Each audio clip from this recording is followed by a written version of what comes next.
నియోజకవర్గంలో ఉన్నాం. పెద్దపల్లి నియోజకవర్గం సంబంధించిన పార్టీ నాయకులు మనతో ఉన్నారు. గడ్డం వంశీకి ఎలా ఉండబోతుందో వారి మాటలు అడిగి తెలుసుకుందాం. చెప్పండి, అంటే ప్రజల్లో మీరు ఏ రకంగా ఓట్లు అడగడానికి వెళ్తున్నారు? పెద్దపల్లి పార్లమెంట్ నియోజకవర్గం గత 40-50 సంవత్సరాల నుంచి కూడా ఇక్కడ స్వర్గీయ వెంకటస్వామి గారు ప్రాతినిధ్యం చేసినటువంటి కేంద్ర మంత్రిగా ఉండి ఆయన పార్టీలో కూడా సిడబ్ల్యూసి మెంబర్గా మరి అట్టడుగు వర్గం నుంచి వెళ్ళి ఒక ఎస్సీ కాన్స్టిట్యున్సీ అనే కాకుండా కూడా ఆల్ ఇండియా లెవెల్లో సిడబ్ల్యూసీలో పనిచేసినటువంటి కుటుంబం అది. అప్పుడు ఇందిరాగాంధీ గారి కాకుండా అంతకుముందు నుంచి పనిచేసినటువంటి కుటుంబం కాంగ్రెస్ పార్టీ కుటుంబం. వారి కుటుంబ నేపథ్యం అయితేనేమి, అదేవిధంగా వివేక్ గారు కూడా తెలంగాణ కోసం అప్పుడు పవర్లా ఉన్న ఎంపీగా ఉండి కాంగ్రెస్ పార్టీ ఎంపీగా ఉండి మిగతా ఎంపీలందరూ కూడగట్టుకొని తెలంగాణ రావడానికి ఆయన కృషి చేశారు. అదేవిధంగా చారిటబుల్ ట్రస్ట్ పెట్టి ఒక ఇండస్ట్రియల్ అయ్యిండు కూడా ఎంపీ అయ్యిండు కూడా మా పెద్దపల్లి నియోజకవర్గమే కాకుండా తెలంగాణ మొత్తంలో కూడా విశాఖ చారిటబుల్ ట్రస్ట్ నుంచి నీటి ఎద్దడి పిల్లలకు చదువుకోవడానికి బెంచీలు అయితే చారిటబుల్ ట్రస్ట్ నుంచి వెళ్ళి తనతో అయినంత వరకు రాజకీయ నాయకుడే కాకుండా అన్ని విధాల వాళ్ళు ఈ నియోజకవర్గానికి అభివృద్ధి పరిచినటువంటి సందర్భాలు.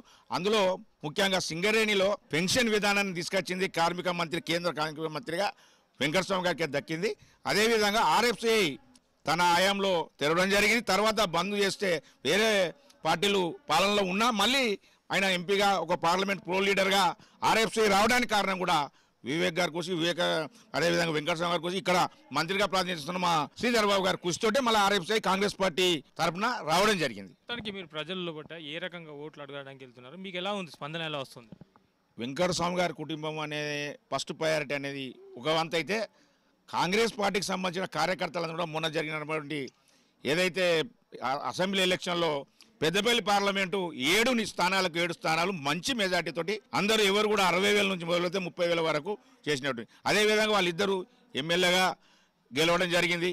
అదేవిధంగా ప్రేమ్సాగర్ 66,000 తోటి గెలవడం జరిగింది. ఇక్కడ మాకు పెద్దపల్లి ప్రాతినిధ్యం ఇస్తున్నటువంటి విజయరామరావు గారు 55,000 చిల్లర, మక్కన్ సింగ్ గారు 57. ఇట్లా చూసినట్టయితే లక్ష్మణ్ గారు ఓటర్గా కూడా ఇక్కడ ఒక 40-50 సంవత్సరాల చరిత్ర ఉన్నటువంటి కాంగ్రెస్ పార్టీ నాయకత్వం కూడా బలంగా ఉంది.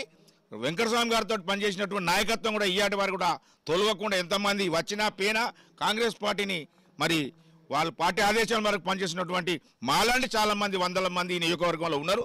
ఖచ్చితంగా రాబోయే ఎన్నికల్లో వంశీ గారికి అభివృద్ధి అంటే గతంలో చేసిన అభివృద్ధి మేము చెప్పినాం. ఇప్పుడు రన్నింగ్ రేవంత్ రెడ్డి గారి నాయకత్వం లోపల మేమైతే గ్యారంటీలు ఇచ్చిన గ్యారంటీలు 3 కూడా మీరు చూశారు, ప్రజలందరూ చూస్తూ ఉన్నారు. ఎలక్షన్ కోడ్ రావడం వల్ల ఒక రైతుల రుణమాఫీ ఆగింది, అది కూడా అవుతుంది. మేము చేసే కార్యక్రమాలు ప్రజలకు తీసుకుపోవడం కాదు, ప్రజలే స్పందించి ముందుకొచ్చి రేపు మా కాంగ్రెస్ పార్టీ క్యాండిడేట్ గడ్డం వంశీ గారిని గెలిపించడానికి చాలా త్రోత పడుతున్నారు, వాళ్ళు బ్రహ్మరథం పడతా ఉన్నారు.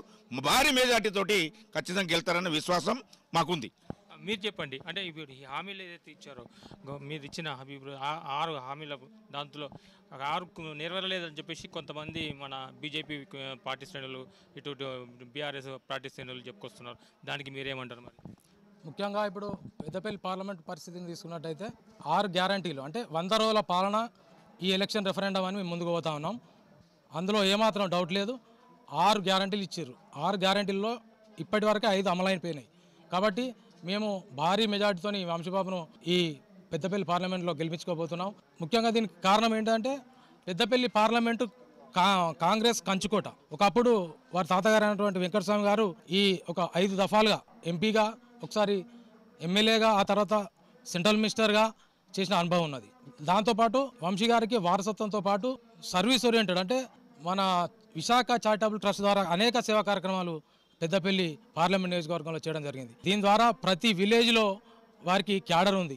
ఆ క్యాడరే ఈరోజు వంశీ భారీ మెజార్టీ కారణం కాబోతుందని మేము తెలియస్తాము. మీరు చెప్పండి, ఇప్పుడు రైతులు చాలామంది రైతులు నష్టపోయారు. నీటి కరెక్ట్ సమయంలో నీరు అందించలేకపోయింది గవర్నమెంట్ అని చెప్తున్నారు. మరి దానికి మీరు సమాధానం ఏం చెప్తారు? ఇది ఒక్కటే, మా ప్రభుత్వం ఎప్పుడు వచ్చింది?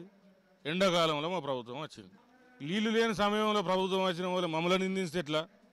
చేసిన దొంగలు సరే, మీరు అడిగినట్టు ఇలా కాళేశ్వరం ఏదైతే ఆ పిల్లర్స్ కుంగిపోయినాయి కదా బరాజ్, దాని ద్వారా ఇప్పుడు ఆనాడు ఏమైంది, వాటర్ మొత్తం స్టోరేజ్ చేసి మీదికి కాళ్ళకాడ నుంచి తలాపులో పోతామని చెప్పాడు కేసీఆర్. అప్పుడు వాస్తవంగా కుండే కానీ కాకపోతే ఇప్పుడు ఆ పరిస్థితి లేదు కదా, అక్కడ వాటర్ స్టోరేజ్ చేద్దామన్నా ఆగలేని పరిస్థితి. దానికి తోడు ప్రభుత్వం వచ్చినాక సరే వచ్చే వర్షాకాలంలో ఏమన్నా ఏదైతే మేము చేస్తాం.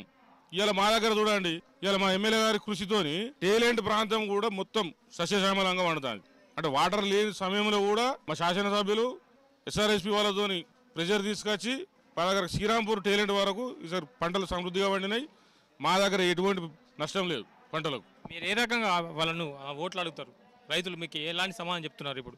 రైతులకు కాంగ్రెస్ పార్టీ హామీ ఇచ్చిన ప్రకారం 500 బోనస్ ఏదైతున్నదో అది అధినాయకత్వం ఈ ఎన్నికల నేపథ్యంలో ఆగి ఉండవచ్చు, కానీ తర్వాత మాత్రం కంపల్సరీ ఇంప్లిమెంటేషన్ చేస్తారు. ఇవాళ మాకు మా ప్రభుత్వం ఏదైతే 6 గ్యారంటీలు అనే నినాదంతో నచ్చిందో, ఇవాళ ఉచిత మహిళలు బస్సు ప్రయాణం మహిళలకు అది ఇవాళ మాకు 60% ఉండి మహిళలు 60% మా కాంగ్రెస్ పార్టీ వైపు ఉన్నారు. వంట సిలిండరు 500 అది మహిళలే.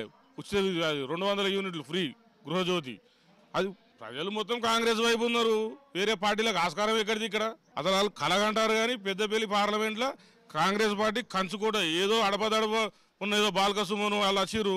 ఇలా ప్రజలను అడగండి, రెండు దఫాలు ఇక్కడ ఎంపీగా చేసిన TRS వాళ్ళు ఎప్పుడన్నా ప్రజల మధ్యలోన్నారా? గతంలో ఇక్కడ వెంకటస్వామి గారు అభివృద్ధి చేసిందంటే వాస్తవానికి సింగరేణి కార్మికులకు ఇలా పెన్షన్ వస్తుందంటే వెంకటస్వామి గారు ఆశీర్వాదం. కాంగ్రెస్ పార్టీకి డోకలేదండి. ఇది కాంగ్రెస్ కంచుకోట. పెద్దపల్లి పార్లమెంట్ అనేది కాంగ్రెస్ పార్టీ విజయం సాధిస్తుంది. ఇది మొత్తానికి మన పెద్దపల్లి పార్లమెంటు సంబంధించిన కార్యకర్తలు మనతో చెప్పుకొచ్చేది ఏంటంటే మన వివేక్తో పాటు వెంకటస్వామి చేసిన అభివృద్ధితో పాటు మాకు గడ్డం వంశీని కూడా మేము గెలిపించుకుంటాం. ఎందుకంటే ఇది కంచుకోట, పెద్దపల్లి పార్లమెంటు నియోజకవర్గం అనేది కాంగ్రెస్ పార్టీకి కంచుకోట లాంటిది. కాబట్టి ఇక్కడ కోల్డ్ బెల్ట్ ప్లస్ మన రామగుండం సంబంధించిన గోదావరి రామగుండం నియోజకవర్గంలో మొత్తం కూడా ఇక్కడ సింగరేణి కార్మికులు ఉండడంతో వారికి అభివృద్ధి కార్యక్రమాలతో పాటు అసలు ముఖ్యంగా వాళ్ళకి ఉద్యోగాలు అంటూ ఇక్కడ ఉన్నాయంటే సింగరేణి కార్మికులకు ముఖ్య కారకుడైన మన వెంకటస్వామి. కాబట్టి మేము ఖచ్చితంగా వెంకటస్వామి వంటి గడ్డం వంశీని ఖచ్చితంగా గెలిపించుకొని తీరుతామని చెప్పేసి చెప్పుకొస్తున్నారు. న్యూస్ 360 పెద్దపల్లి జిల్లా నుంచి కెమెరా పర్సన్ మహేష్తో నేను పడాల రవి.